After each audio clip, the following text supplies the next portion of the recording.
इसलिए मत सोचना कि जो कर ले। लो जी, जो करवा रहा हूं उसको करो। तो जो आपको प्रोजेक्ट बना रहे हैं लास्ट क्लास तक बना दिया था, कोई 5 बार बना रहा है, बना करा तो 5 बार से ज्यादा बार ही बना रहा हो, 3 बार बना करा। एक आप उसमें चेंज करना थोड़ा थोड़ा सा। तैयार हो रहा था कौन सा, बोलो, प्रोडक्ट का। किसका था, प्रोडक्ट का।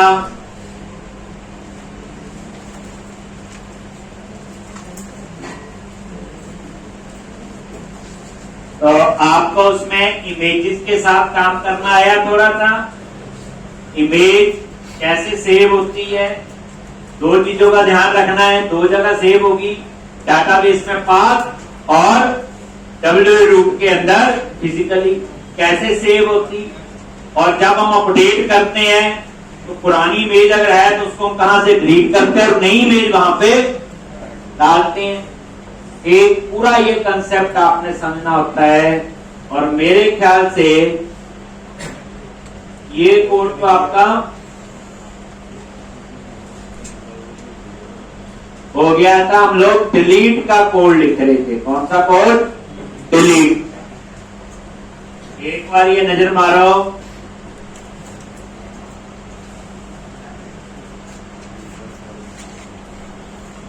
प्रैक्टिस करी जाओ, प्रोजेक्ट को बनाई जाओ 2 बार 3 बार 4, जितना टाइम लगता है आपकी अपने आप इंप्रूवमेंट हो जाए। एक प्रॉपर आर्किटेक्चर कैसे काम कर रहा है कोड, कहां से कौन सी चीज आ रही है, पूरा ब्रेक पॉइंट लगाए, F12 सारा पता आपको कि ये लो जी प्रोडक्ट। अब तो आपको पता है डिस्प्ले, एडिट, स्क्रीन को छोड़ के सारा चल रहा है इसका, ठीक। ये लो, और ये देखो एडिट करते हैं तो इमेज भी है इसमें, ये आ जाती है इमेज। अपडेट करनी है कर सकते हो, ठीक। तो अब आपका क्या रह गया था, डिलीट का। तो हमने जेएस का कोड तो डिलीट में कोई फर्क ही नहीं है, सेम ही है, कैटेगरी कवर, सिर्फ चेंज एक एपीआई आपने बनाना, ठीक। तो इत्तेफाक से मुझे जितना याद आ रहा है, मैंने आपको बोला था जी, किसने लिख लिया है, 1 3 5 डिलीट का। चलो बताना मेरे को। अब क्या करना आगे, product in DB equal to null. अगर नल है तो इसका मतलब क्या है, डिलीट। नहीं हुआ तो क्या रिटर्न करेंगे, जेएसएन। और यहां पे बोलो एक क्या लिखते हैं, success is equal to false message, ठीक। कुछ भी मैसेज दे दो,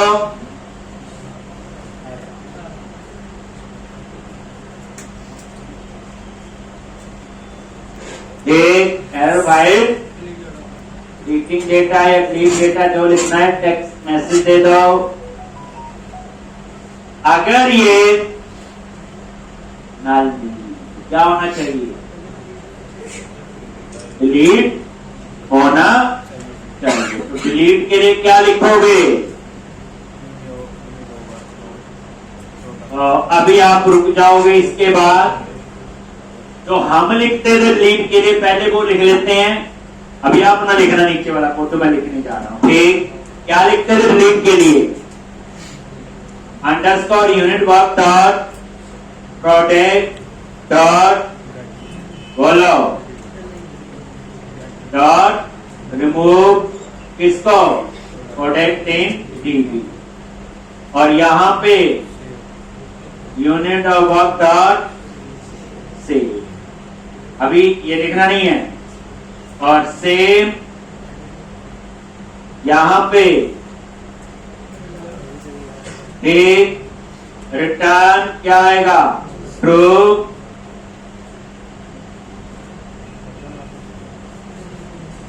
डाटा रिलेटेड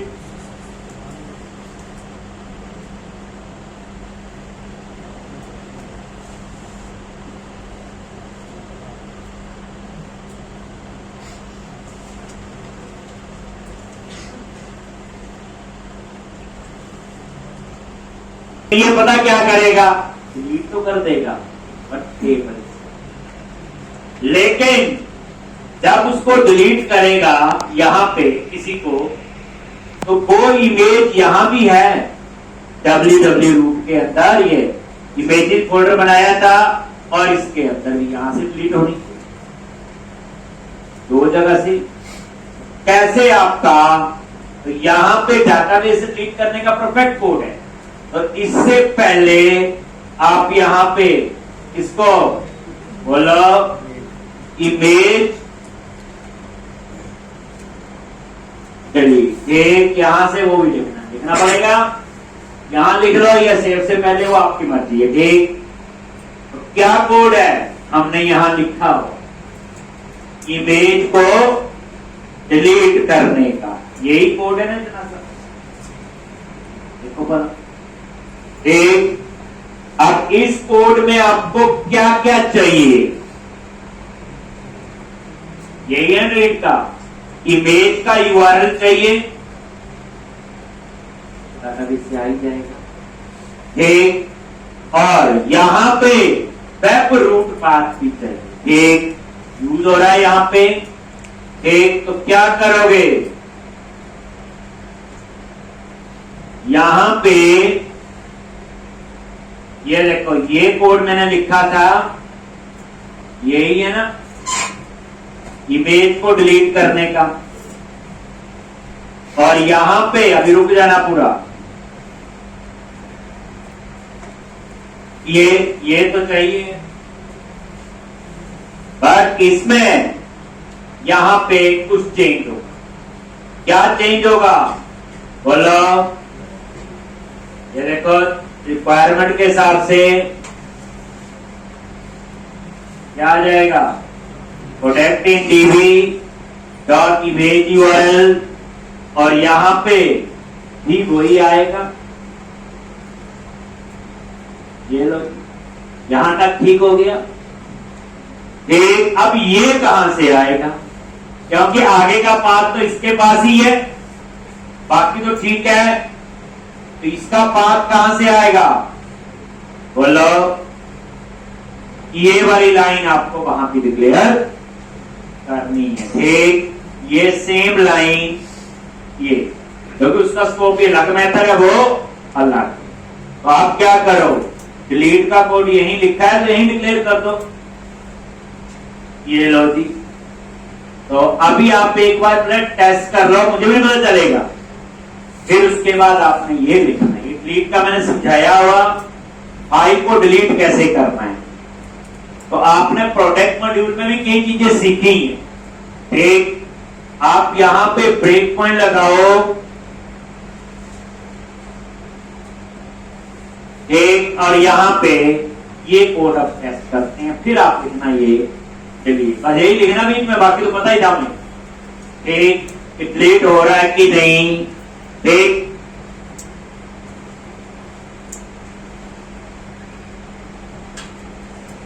ये आपका आ गया प्रोडक्ट, और यहां पे डिलीट, ये देखो मान लो डिलीट करना है टेस्ट प्रोडक्ट क्लास वाला, ओके, यहां तो आ गया, तो ये तो ठीक है, नल तो नहीं है। अब यहां पे इमेज यूआरएल आ रहा होगा,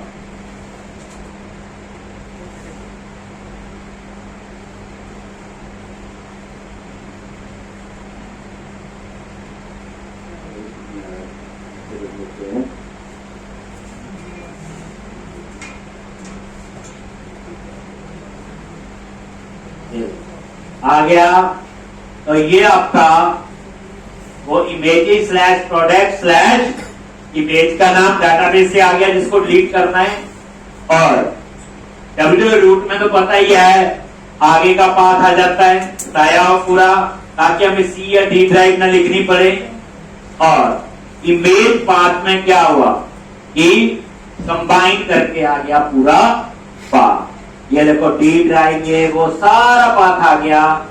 ठीक, और ये देखो डब्ल्यू रूट में वेब रूट पाथ आगे का पाथ आ गया और डाटाबेस के यहां से ये पाथ ले लिया, स्लैश एक्स्ट्रा दी ट्रिम कर दिया आगे से।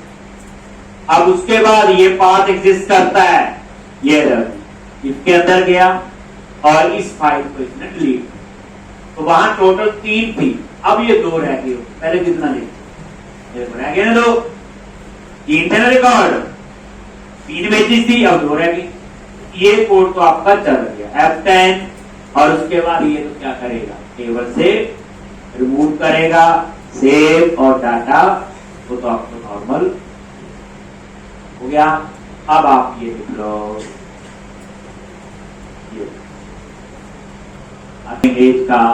ये इमेज का वही चढ़ गया जो मैंने लास्ट में आपको करवाया हुआ था, ठीक।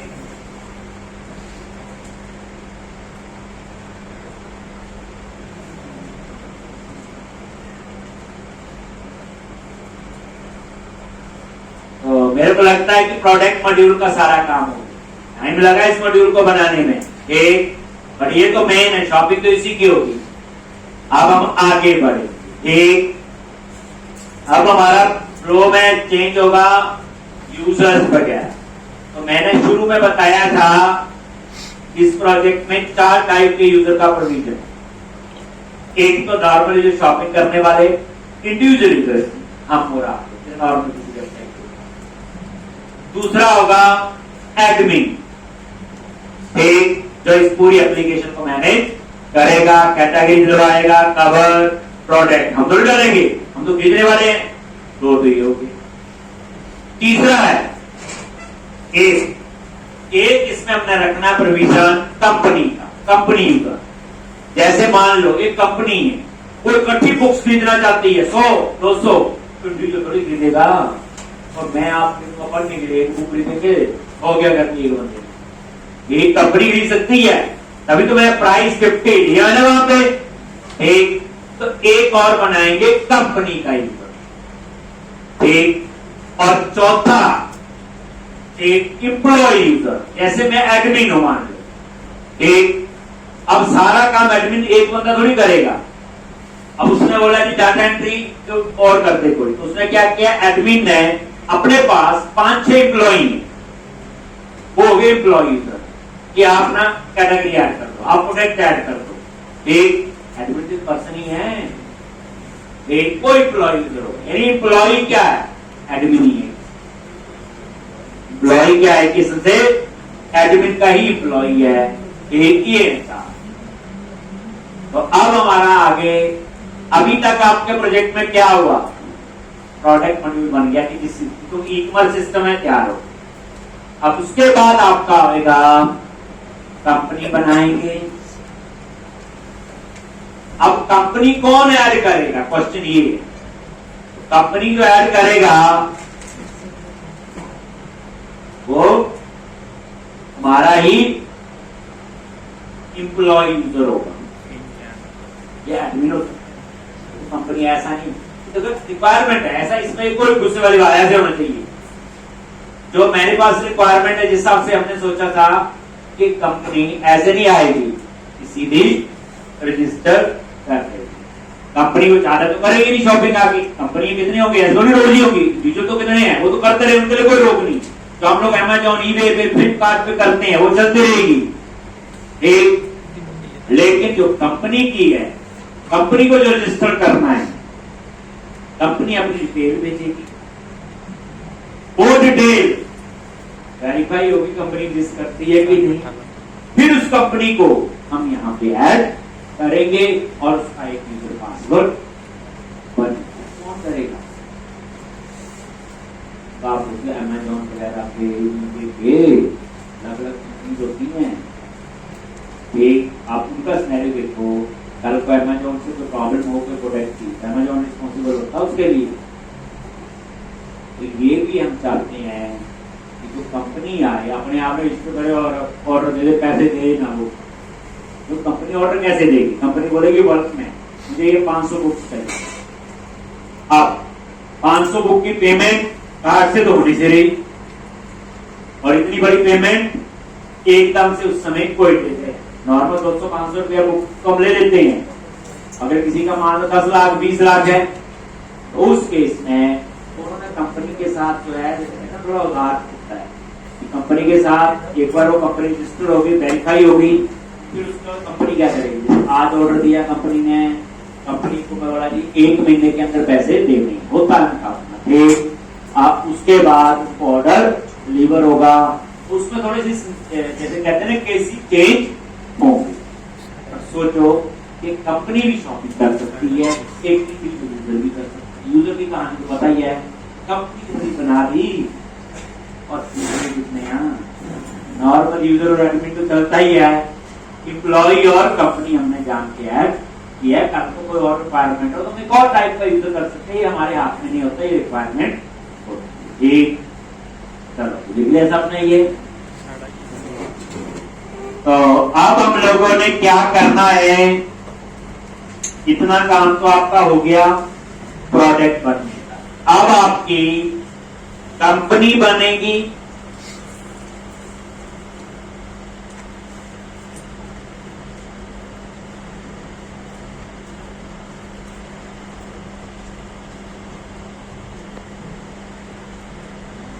एक तो अब आपने क्या करना, सबसे पहले एक मॉडल बनाना। समझ आ गई? अब यूजर वाली साइड जा रहे हैं, कंपनी भी एक यूजर होगा, इंडिविजुअल यूजर होगा, उसका तो कोई मुश्किल नहीं, वो तो मैंने ऐसा करने की जरूरत नहीं। एक ये देखो ना, मैं एक बटन करता हूँ, आपको दिखाता हूँ एक बार। अब थोड़ी सी पिक्चर धीरे धीरे चेंज होगी, बड़ा सोचना पड़ेगा, याद रखना है। जैसे ये कौन है, हम लोग आप लोग ठीक, हम यहाँ भी रोल के साथ खेलेंगे, यहाँ और चीजें ऐड करेंगे, सब कुछ आएगा यहाँ पे। यहाँ लॉगिन भी फेसबुक भी आएगा, नजर लॉगिन सब कुछ आएगा, जो आपने किसी वेबसाइट एप्लीकेशन में देखा होगा, सब आपको आता होगा। ठीक, अब हम थोड़ा सा धीरे धीरे प्रोडक्ट मॉड्यूल से शिफ्ट होकर हम यूजर वाली साइड जा रहे हैं, इतना याद है। यानी अब हम यूजर पैनल के काम कर रहे हैं, तो पूछे जी नहीं, यूजर प्रोडक्ट मॉड्यूल का काम आपका हो। तो अब आपने क्या करना है, मॉडल पे जाओ, एक नया मॉडल बनाएंगे, मॉडल वाले प्रोजेक्ट पे ऐड क्लास, और इसका नाम दे दिया।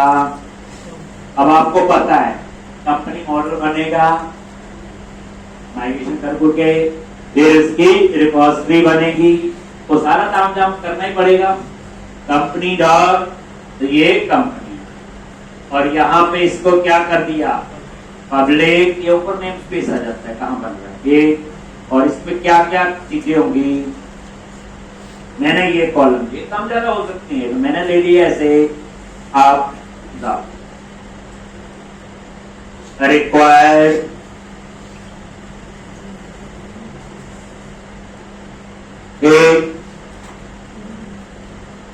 नेम, स्ट्रीट एड्रेस, वही कंपनी का आईडी होगा, name, street address, city, state, postal code, phone number, और ये कंपनी ऑथराइज है कि नहीं। यहां चेक बॉक्स के साथ भी खेलेंगे।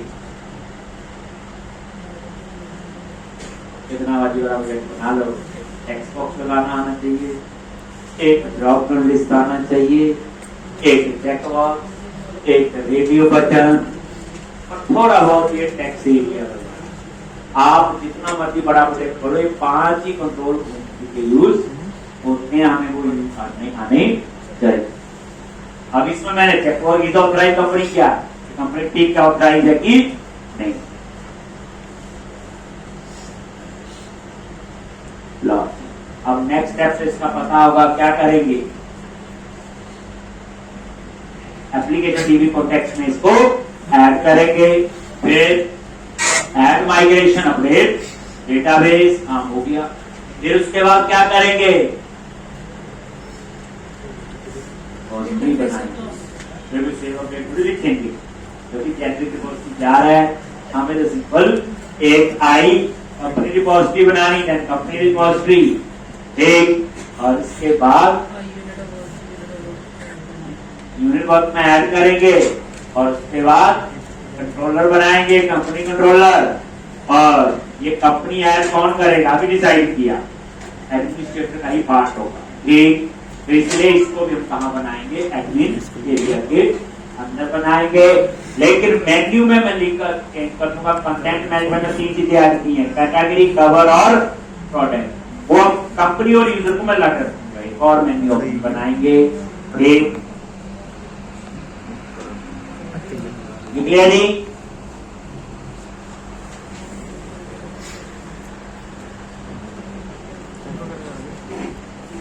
बंदा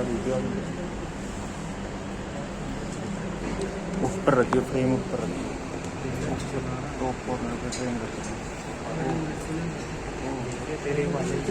टॉप कॉर्नर पे फ्रेम रखिए, सेंटर में रखिए फ्रेम, टॉप कॉर्नर साले ये बनाना नहीं, कुछ नहीं करने हैं यूज। अभी नहीं, आपने अपनी मर्जी करनी है। कल तो टाइम बढ़ेगा, एक बार और तो ऐसे तो भी फिक्स चीजें हैं, हमारा तो वही सकते हैं। और हमें पता है कंपनी का जो बनना क्लाइंट का नहीं, हमारे पास एक यूजर आता है, शॉपिंग करता है, एक कैटरिंग अपना प्रोडक्ट तैयार करता है,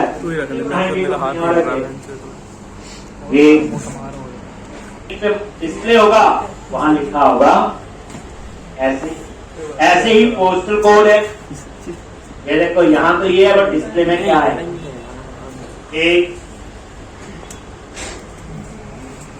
फोन नंबर,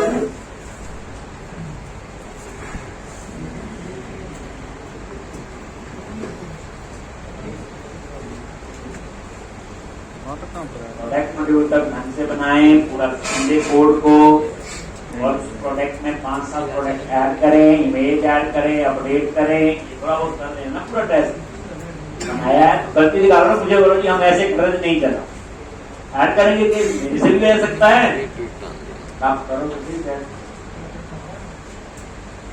देखिए ये सब है, चले आगे। चलो अब आप आ जाओ डाटा एक्सेस में, और डेटा के अंदर है एप्लीकेशन डीबी कॉन्टेक्ट, एक एप्लीकेशन डीबी कॉन्टेक्ट याद है। और यहां पे लो जी, क्या लिखते हो, कब क्या आएगा, डीबी सेट क्या है, बोलो जी, कंपनी। और यहाँ पे कंपनी तो भी आप नाम चेंज करना है, मॉडल का नाम है, कंपनी लिखना है तो कंपनी लिख सकते हो, वो बन जाए। एक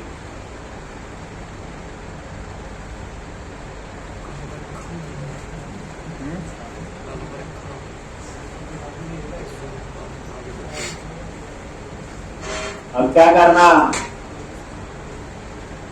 ऐड माइग्रेशन, एक डाटाबेस, जल्दी बन गया। इतनी बार कोड फर्स्ट अप्रोच में यूज, यही यूज होती है, कोई यूज नहीं होती, यही करती है।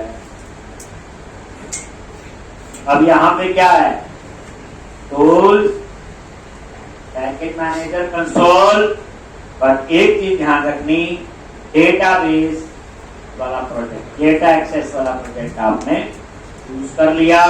और यहाँ पे क्या लिखोगे, ऐड हाइफन माइग्रेशन और ऐड कंपनी के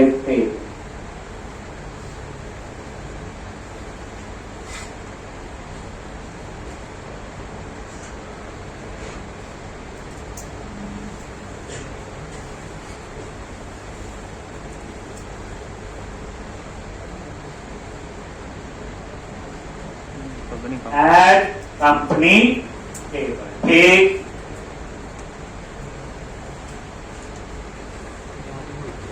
अब उसके बाद क्या करना है आपने, बोलो, अपडेट डेटाबेस, क्या लिखोगे, अपडेट हाइफन डेटाबेस। और ये समझ आ गया ना, ये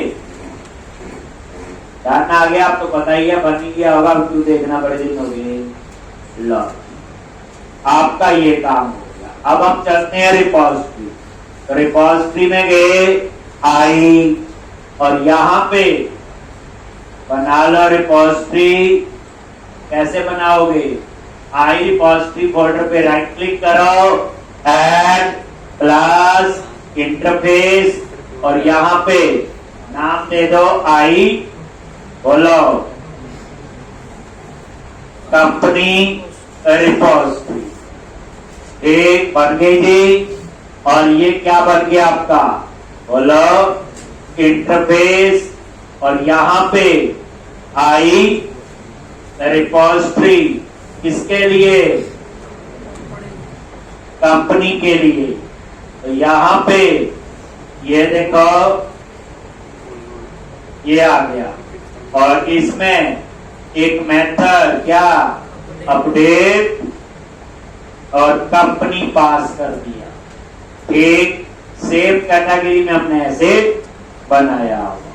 अब देखो आई रिपोजिटरी में कंपनी क्यों लिखा, थोड़े दिन में भूल जाओ। देखो F12 से कैसे टाइप में पास किया हुआ, ये नहीं कि लिखना ही है कोड, समझ के पूरा।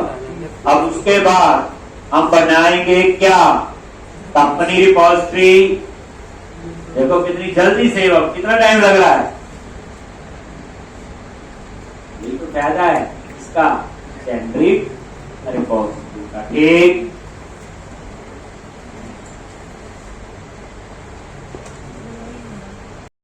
अच्छा जरूर बनाओ, कोई इतना फास्ट नहीं करते, फास्ट नहीं करते, पहले करा हमने।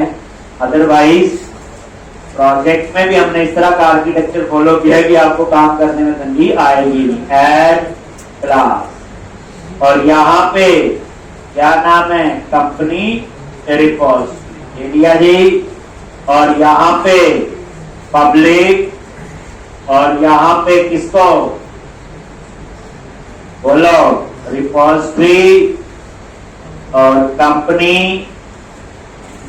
और यहाँ पे ये ऐड कर लिया, कॉमा आई कंपनी रिपोजिटरी, इसका नेम स्पेस और उसके बाद इसका इंटरफेस इंप्लीमेंट। और यहाँ पे क्या लिखती है, बोलो private read only application DB contact.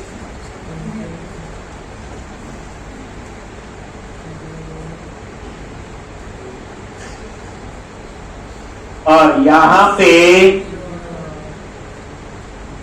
क्या था, और यहां पे बेस क्लास के कंस्ट्रक्टर पास कर दिया। और underscore context is equal to context. और यहां पे क्या लिखोगे, कॉन्टेक्स्ट डॉट अपडेट। और ये आपकी अपडेट।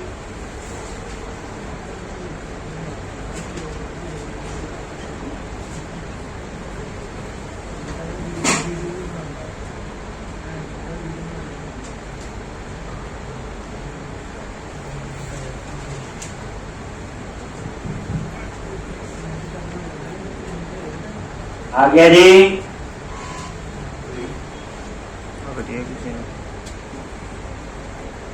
उसके बाद आई यूनिट वर्क में जाओ, वहां ऐड करो, यूनिट वर्क में ऐड करो। कितना टाइम लगा सेव अपडेट डिलीट बनाने में, सिर्फ व्यू बनाना। उसके बाद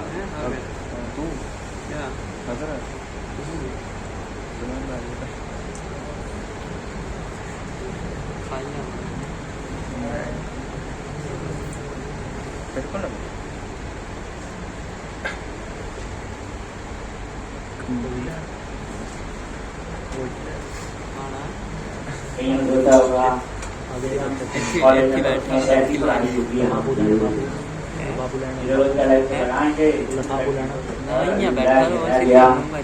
कर लेंगे।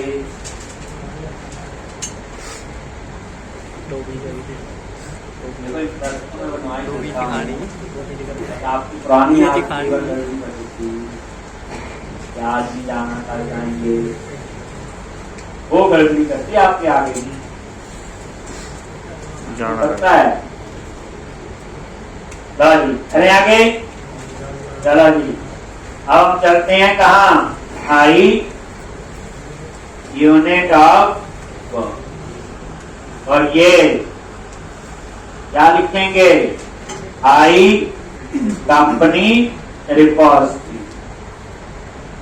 आई कंपनी रिपोजिटरी और इसका नाम दे दिया कंपनी। बिल्कुल आप ऊपर देखते हैं। और उसके बाद इसकी यूनिट ऑफ वर्क में जाओ। अरे में इंटरफेस क्लास होते, इंटरफेस क्लास क्यों बनाते हैं?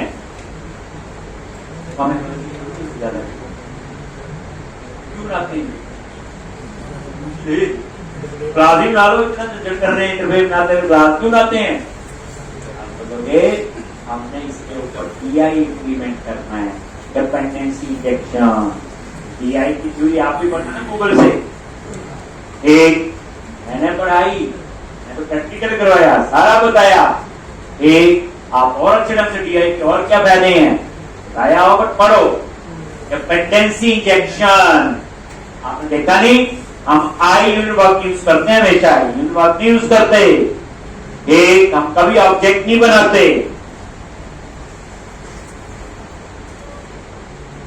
आपने प्रोडक्ट में भी देखा होगा, एक हमने वेब होस्ट एनवायरनमेंट यूज किया था, वो भी एक इंटरफेस था, मैंने नहीं बनाया था, माइक्रोसॉफ्ट ने बनाया और वो भी इसी को फॉलो करते हैं। आप उससे काम थोड़ी। लो अब आ जाओ यूनिट ऑफ वर्क, और यहां पे एक स्टॉप क्या लिखना, आई कंपनी रिपोजिटरी कंपनी कैट तो ठीक है, यहां पे प्राइवेट, ताकि मैं इसको अंदर ही इनिशियलाइज कर पाऊं। सेट होता है राइट ओनली, कैट होता है रीड के लिए, राइट ओनली में चेंज कर पाऊं। ये देखो फिर मैं यही तो करते हैं हम लोग। Company equal to new company repository, और ये अगर आप अभी नजर मारें, ये कंपनी रिपोजिटरी कहां पहुंचेगी? ये पहुंचेगी जाके रिपोजिटरी क्लास। ये कॉन्टेक्स्ट पास किया, बताओ कहां पहुंचेगा? ये टेक्स्ट पे होना चाहिए। तभी कहता हूं रुको, समझो, फिर आगे बढ़ो।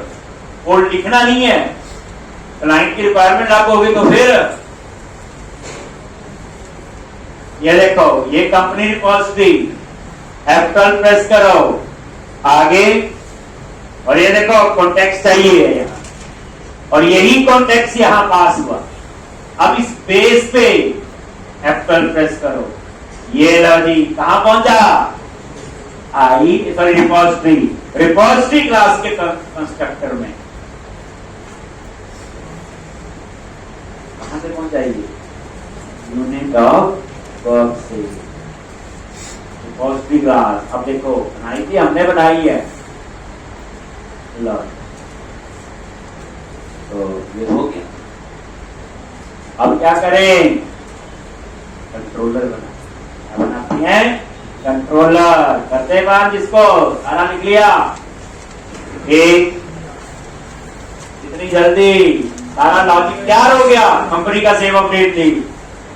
नॉर्मल में गारंटी देता हूं, हम जब क्लाइंट को एस्टीमेट देते हैं, मान लो आज कंपनी मॉड्यूल पे, जैसे क्लाइंट कई बार क्या होते हैं, एक तो होता है क्लाइंट कि हमारी टीम मैनेज कर रही, वही प्रोजेक्ट मैनेजर बैठा है। कई बार क्या होता है, क्लाइंट ने 15 बंदे किसी कंपनी का आए हैं, 15 किसी के, 15 किसी के, तो खुद काम देते हैं। उन्होंने बोला जी आज ए पर्सन को बोला तूने कंपनी मॉड्यूल पे काम करना है, एक कंपनी मॉडल में ये चीजें हैं, उस काम का पार्ट होता है। बोला कितना टाइम देगा? 8-10 मिनट, पूरे दिन का काम होगा। एक उसमें क्या आएगा? डिजाइनिंग, वैलिडेशन, क्लासिंग, सारा काम होगा। लेकिन उनको नहीं हम बताते कि हमने 1 घंटे में करके बैठ जाना है, हमने कर लिया सारा काम, अब तो सिर्फ कंट्रोलर बनाना है, क्यों बनाना है, उसका भी कोड पता है। हम 1 घंटे में 1.5 घंटे में वो काम कर सकते हैं, लेकिन वो काम तभी कर सकते हो पहले 8-10 दिन में जो चीजें की। अब आप लोग अब सही देखो, कोड की रीयूजेबिलिटी देखो। अब देखो एक ये तो कहते हैं क्लास की रीयूजेबिलिटी के लिए होती है, ये सही रीयूजेबिलिटी है जो आप रिपोजिटरी यूज कर रहे। सही जेनेरिक रिपोजिटरी एक बार बनाई है, 1000 मॉडल होंगे, 1000 जो मर्जी प्रोजेक्ट हो, ये आप छोड़ दो कि ई कॉमर्स के साथ ही चलना है, टेबल बनने और क्या है, ये सब के साथ काम करेगा। चलो जी चले आगे। अब आ जाओ आप अपने इस पे मेन प्रोजेक्ट में गए, एरिया एडमिन कंट्रोलर, और ये भी एडमिन का पार्ट है। समझाया कि कंपनी, हम ये नहीं बोल रहे तो आप खुद रजिस्टर करो ऑलरेडी, नहीं, कंपनी रजिस्टर कौन करेगा, उस एप्लीकेशन में जो एडमिनिस्ट्रेटर होगा या एडमिनिस्ट्रेटर का ऑथराइज यूजर, ठीक, तभी कंपनी ने कॉलम लिया हुआ कंपनी ऑथराइज है भी कि नहीं। जैसे हम 5 कंपनी अप्रोच कर रही कि आज आपने आपकी वेबसाइट शॉपिंग करनी है जी, हमें अच्छे ऑर्डर देने होते हैं वर्क में, वो कंपनी आपकी बॉम्बे की है, तो आपने क्या किया, उन 5-7 कंपनीज को डिटेल डाल दी, फिर वो डिटेल वेरीफाई करती है। वेरीफाई हम नहीं हो तो कई रीजन हो सकते हैं, फोन करके, कहीं से फीडबैक, कई रीजन है, फिर वो वेरीफाई कर देंगे कि कंपनी ऑथराइज है, बस, तो फिर हम लोग उनके साथ डील शुरू करते हैं। एक कंट्रोलर पे राइट क्लिक किया, ऐड कंट्रोलर, और यहां पे एमपीसी कंट्रोलर, कोई सेम, और क्या नाम देंगे, बोलो, कंपनी कंट्रोलर। आ गया जी। और सबसे पहली लाइन बोलो जल्दी, एरिया। एरिया कुछ नया नहीं है, क्या है, एरिया एक प्रोजेक्ट है, एरिया एक एमपीसी की एप्लीकेशन है, याद रख लो। जब आप एक एरिया ऐड करते हो, ध्यान से लिखा हुआ, उसमें अपने आप ही मॉडल, व्यू, कंट्रोलर, डाटा सब कुछ अपने आप बनता है। तो इसका मतलब क्या है, एक प्रोजेक्ट में, नहीं तो जनरली एमपीसी आर्किटेक्चर में एक ही मॉडल, व्यू, कंट्रोलर छोटे छोटे प्रोजेक्ट में यूज करते हैं। यहां जितने एरिया उतने ही आपके एमपीसी के प्रोजेक्ट हैं। और एरिया किस तरह से ट्रीट हो रहा है, एक मॉड्यूल की तरह। अब जिनको एरिया नहीं आता, इंटरव्यू में पूछते क्या बिना एरिया नहीं कर सकते काम, कर सकते हैं, क्या है, एक में बनाइए सारा काम करी जाओ, यही होगा। एक नॉर्मल बन सकता है, इसमें क्या नॉर्मल एमपीसी आर्किटेक्चर चलता ही है। एरिया वाले आर्किटेक्चर से थोड़ा प्रोजेक्ट बड़े साइज का होने की वजह से उसकी प्रोजेक्ट की डिवीजन वगैरह प्रॉपर हो जाती है, कोड की अंडरस्टैंडिंग बेटर होती है, टेस्टिंग प्रॉपर होगी। तो ये नहीं, पूरी चीज समझनी है। एरिया अगर मैं ना करूं तो क्या हो, अगर मैं एरिया ना लूं तो नहीं बना सकता प्रोजेक्ट, बन जाएगा, पूरा बनेगा जो काम कर रहे हैं। एरिया के क्या बेनिफिट है बताने होते हैं हमने। एक अब यहां क्या लिखते हैं, जल्दी बोलो, private read only I unit of work, लिख लिया जी।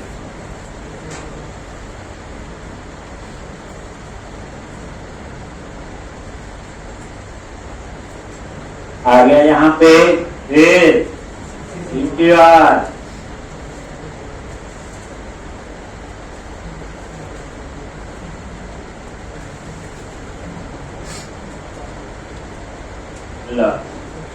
फिर हम इंडेक्स का व्यू बना लेंगे और लिंक कर देंगे। फिर उसके बाद अपना जो सेव अपडेट सर्च वगैरह बनाना है वो बनाएंगे।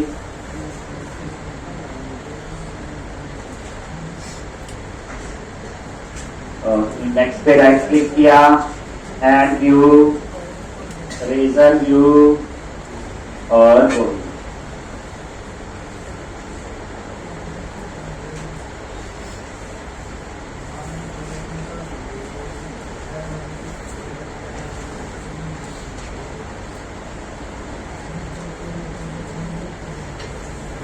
बस इस तरह से बनाया होता है कि हर चीज यूज होनी चाहिए।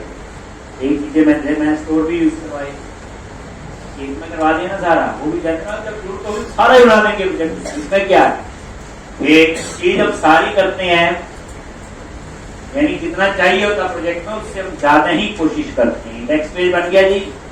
अब इसका लिंक कहाँ देना है, बोलो, मैंने क्या बोला, व्यूज में गए, शेयर पे गए और ले आओ। मेरी रिक्वायरमेंट है, पहले रिक्वायरमेंट बताता हूं कहां चाहिए। मुझे चाहिए है ये कंटेंट मैनेजमेंट आ रहा है, ऐसे ही यहां पे कंपनी ऑब्लिक यूजर, ताकि इसमें सारा काम कंपनी के यूजर ही है ना। एक और क्या करोगे, तो यही ड्रॉप डाउन लिस्ट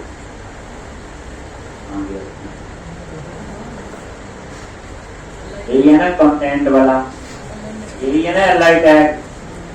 क्या करना होगा सोचो, अपनी कॉपी पेस्ट, ये तो चाहिए है, कॉपी किया और इसी एलाइ टैग को paste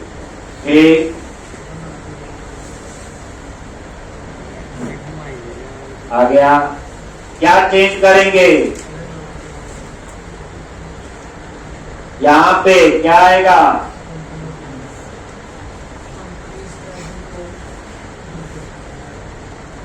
company oblique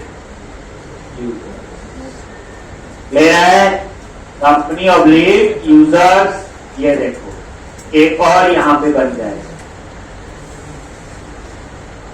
company oblique user.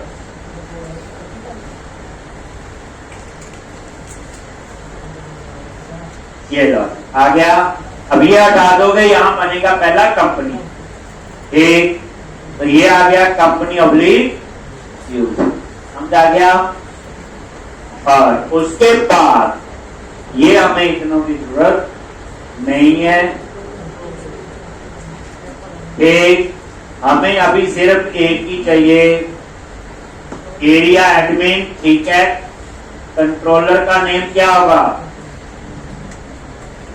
Company, और एक्शन तो आपका इंडेक्स है, और यहां पे कंपनी एक,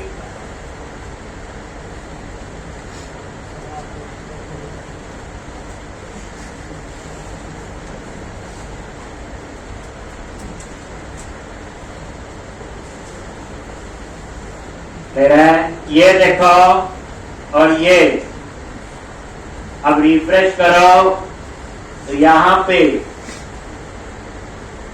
ये आ गया, और कंपनी पे क्लिक करो, यहाँ जी तैयार हो गया। कहाँ कोड लिखना है, ये लो, ये तो बात में यूजर रोल, कौन से रोल के हिसाब से क्या करेगा, ये सब कुछ चेंज होगा आने वाले टाइम पे। ठीक, कंपनी, अब आपका कंपनी का डिजाइन बनेगा वही न्यू कंपनी, कंपनी लिस्ट, वही सारी कहानी आपकी कर देगी। तो पुराना ही कोड होगा, कुछ ज्यादा उसमें चेंजेस नहीं है, जो हमने पहले किए बस कॉलम ही लग जाता हो सकते हैं। लिख लिया जी आपने ये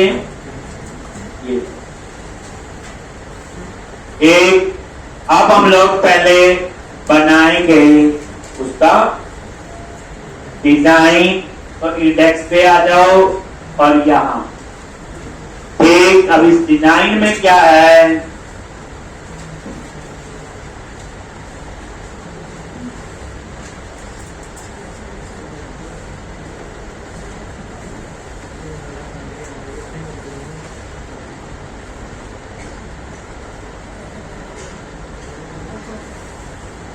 सिंपल डिजाइन को ही, ज्यादा तो मुझे बताने की जरूरत नहीं है, अभी बताएंगे तो बड़ी बेइज्जती होगी।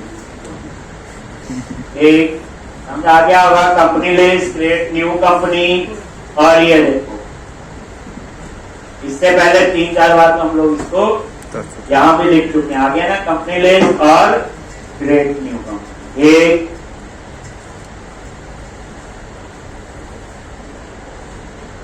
अब आप लोग टेबल बनाओ, क्या बनाओगे, टेबल, और टेबल में क्या क्या कॉलम चाहिए वो आप लोग देख सकते हो। सिंपल टेबल टैग, एक लर्न, ये कोई खास आईडी देना है, बाकी पता है, बस name, address, city, state, phone number, is authorize, action, ये सारी चीजें मैंने यहाँ पे बता। ये देख लो, तो अभी इतना आप लोग ये देखोगे